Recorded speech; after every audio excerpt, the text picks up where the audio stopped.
어제 새벽 5시 반경 갑자기 충격적인 뉴스가 보도됐습니다. 대통령실이 차기 총리로 박영선을 차기 비서실장으로 양정철을 유력하게 검토하고 있다는 이야기였어요. 하겠다는 사람이 없고 물어보면 다 고사하고 그러니까 총리나 비서실장 인선에 어려움을 겪고 있던 대통령실이 급기야 박영선과 양정철을 그 자리에 앉힐 것을 고려 중이라는 얘기였습니다. 박영선이 누군지는 아마 모르는 분이 없을 거예요. 도쿄박이라고도 불리죠. 양정철은 노무현 대선 캠프부터 노무현 청와대에 따라 들어가서 비서관까지 하고 나온 인물이고 노 정부 당시 언론 탄압의 핵심이라고 불리는 사람이고요. 노 사망 후에는 노무현 재단 사무총장까지 한 사람입니다. 문재인 대선 캠프 메시지 팀장을 맡았었고 나중에 민주당 싱크탱크인 민주연구원장을 지내기도 했어요. 간단하게 말하면 그냥 뼛속까지 저쪽 사람인 겁니다. 이 소식이 전해지자 당연히 보수 진영은 분노로 들끓었습니다. 정말로 험한 말을 하지 않는 사람이 없었어요. 반대합니다 수준이 아니라 진짜 니네 미쳤냐? 이런 레벨의 반응이었습니다. 다행히도 오후쯤에는 대통령실에서 아니다 사실 무근이다 검토한 적 없다 이렇게 입장이 나왔어요. 대충 어디에선가 흘러나온 그냥 오보로 정리되는 분위기로 모아지면서 사람들이 가슴을 쓸어내렸어요. 그러나 저녁에서 밤 사이에 여러 언론에 보도된 바로는 실제로 내부에서 박영선, 양정철, 김종민을 추천한 사람이 있었고 보고가 대통령한테까지 올라갔다고 합니다. 그리고 누군지 이름이 알려지지 않은 비서관 하나가 안팎에 이걸 떠들어댔다는 얘기예요. 좀 더 디테일한 취재를 이어간 언론도 있었습니다. 인사 업무와 관계없는 윤 대통령 측근들이 실제로 이런 고려가 있었다고 긍정했고요. 그리고 공식 공보라인에서는 그런 일이 없다, 말도 안 된다고 펄쩍 뛰었다는 거예요. 심지어 이 안, 박영선, 양정철 안은 비서실장도 들어본 적 없는 상황이라고 합니다. 정리하자면 윤 대통령의 측근으로 이루어진 참모그룹에서 박영선, 양정철 안이 나왔고 그걸 비서실장을 통하지 않고 대통령에게 보고를 했고 여론 반응을 보고 결정하자고 했다는 얘기예요. 달리 말하면 간을 좀 보자. 박영선 흘려놓고 여론이 괜찮으면 밀어붙이고 여론이 안 좋으면 접자. 이렇게 얘기했다는 겁니다. 보수 진영의 지지자로서 이런 안은 검토조차 해서는 안 되는 반대가 문제가 아니라 불쾌함이 느껴지는 그런 아이디어입니다. 우리는 너무 얼토당토 않은 소리를 들으면 저게 나를 뭘로 보고 저러나 하는 생각이 들죠. 총선 패배 후에 김한길 총리설이 잠깐 등장했을 때도 보수 진영은 분노했습니다. 이제는 박영선 총리까지 등장한 판이니 이 꼬라지가 어디까지 갈지 궁금할 지경이에요. 림종석을 또 비서실장을 시키겠다고 나서도 이상할 게 없어 보입니다.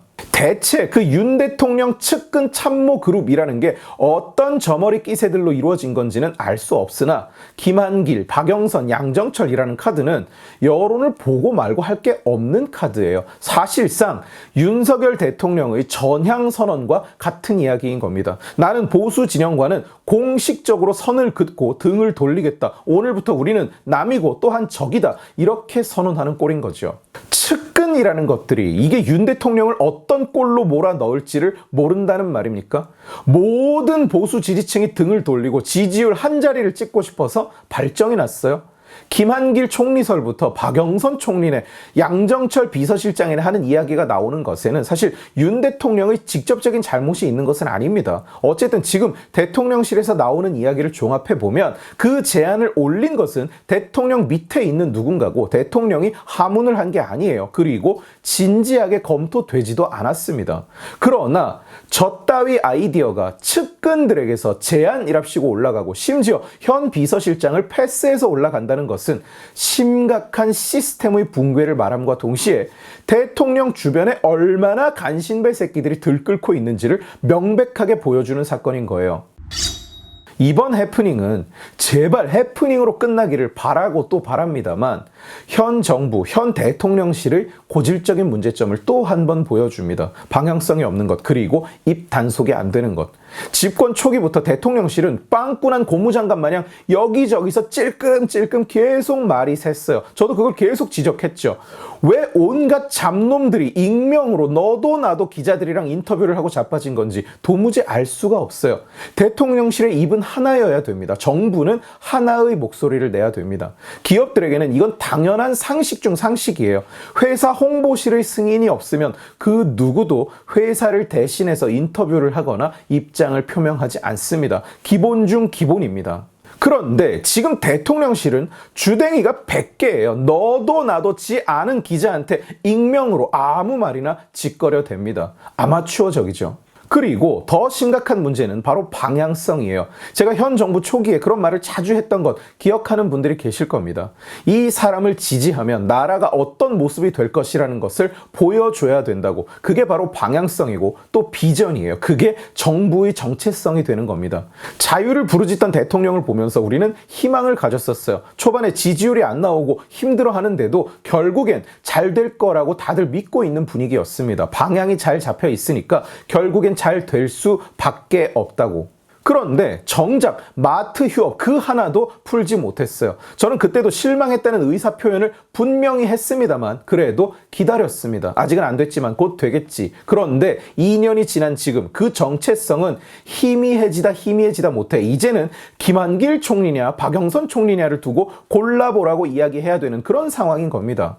총리와 비서실장은 국정 운영의 두 개의 축이라고 해도 과언이 아닙니다. 총리는 내각의 총책임자고 비서실장은 대통령실의 모든 업무를 컨트롤하는 사람입니다. 영어로 비서실장은 Chief of Staff, 말 그대로 모든 대통령실 직원의 보스인 거예요. 당연히 정부의 국정 목표에 부합하는 사람이 들어가야 되는 자리입니다. 정권 초기에 자꾸 김한길이 중용되길래 제가 방향성이 안 맞는 사람이 왜 자꾸 나오냐고 지적했었는데 이제는 김한길에 이어서 박영선에 양정철까지 등장한 판이니 아무리 이 판에 인물이 없기로써니 어느 미친놈이 박영선, 양정철을 총리랑 비서실장에 추천한다는 말입니까? 협치를 위한 거다. 협치는 내 영역이 정확히 잡혀있는 채로 하는 게 협치입니다. 나와 상대방이 서로의 입장을 지키면서 조정을 하는 게 협치죠. 그렇지 못한 상태에서 자리만 내주는 거, 안방을 적에게 내주는 건 협치가 아니라 항복이죠. 적대적 M&A를 당하고 있는 거지 그게 무슨 협치입니까? 국힘당의 저 새가슴 새끼들은 기회만 오면 안방을 못 내줘서 안달이 난 놈들 같아요. 공천도 적편에서 데려와, 비대위도 적편에서 데려와, 이제는 내각의 수장과 대통령의 수족을 전부 적편으로 갈아 끼우겠다는 말을 진지하게 내놓고 있는 거예요. 집토끼나 제대로 지키고 나서 산토끼 타령을 하랬더니 이제는 아예 집토끼를 때려서 내쫓겠다는 꼴 아닙니까? 저는 우리가 저것들한테 왜 대체 이따위 대접을 받아야 되는지 도무지 이해가 안 갑니다. 내 표가 언제부터 이렇게 가치가 없어졌는지 저는 정말 모르겠다고요. 평생 국힘당을 찍었는데 국힘당 저것들은 오로지 민주당 지지자들 그리고 표를 주지도 않는 지역 사람들만 두려워하지 우리들 실제로 표를 주는 지지자들을 두려워하지를 않아요. 윤석열 대통령을 지지하면 어떤 나라, 어떤 사회가 될 것 같다. 내 삶에는 어떤 변화가 생길 것 같다. 이게 그려지지 않으면 그 정부는 방향성과 정체성이 없는 정부입니다. 이재명은 어떤가요? 이재명이 대령통이 되면 어떤 나라 꼴이 될 거라는 게 선명하게 그려지잖아요. 그러니까 그걸 원하는 사람들이 지지를 하는 겁니다. 시스템이 불타버리기를 바라는 사람들. 그런데 윤석열 정부는 자유를 그리도 뜨겁게 외쳐놓고는 이제는 그마저도 어디 갔는지 없어요. 공공의 책임을 위해 국민의 자유를 제한할 수 있다. 이런 미친 소리나 짓거리고 있는 게 현 정부의 수준인 겁니다. 그러니까 의료 개혁 패키지라는 희대의 망국 헛발질이 튀어나오는 거고요. 김윤은 스스로를 참 의사라고 부르면서 민주당에서 공천을 받아서 민주당 국회의원이 됐는데 이 꼴을 보고도 대통령은 정말로 느껴지는 게 없는지 의문입니다. 개혁 뭐가 나아져야 개혁이죠. 의료 시스템이 붕괴하고 있는데 이게 무슨 개혁이란 말입니까 대체? 아직 그래도 3년이라는 시간이 남아 있습니다. 제발 주변에 눌러붙어 있는 그 간신배들 좀 쳐내시고 김한길, 박영선, 양정철 같은 소리하는 자들 그리고 정체성을 되찾으십시오. 제발. 오늘 지식의 칼은 여기까지입니다. 재미있게 보셨으면 지식의 칼 채널을 구독해 주시고 이 영상을 주변에 공유해 주세요. 여러분들이 공유해 주시면 설득은 제가 하겠습니다. 고맙습니다.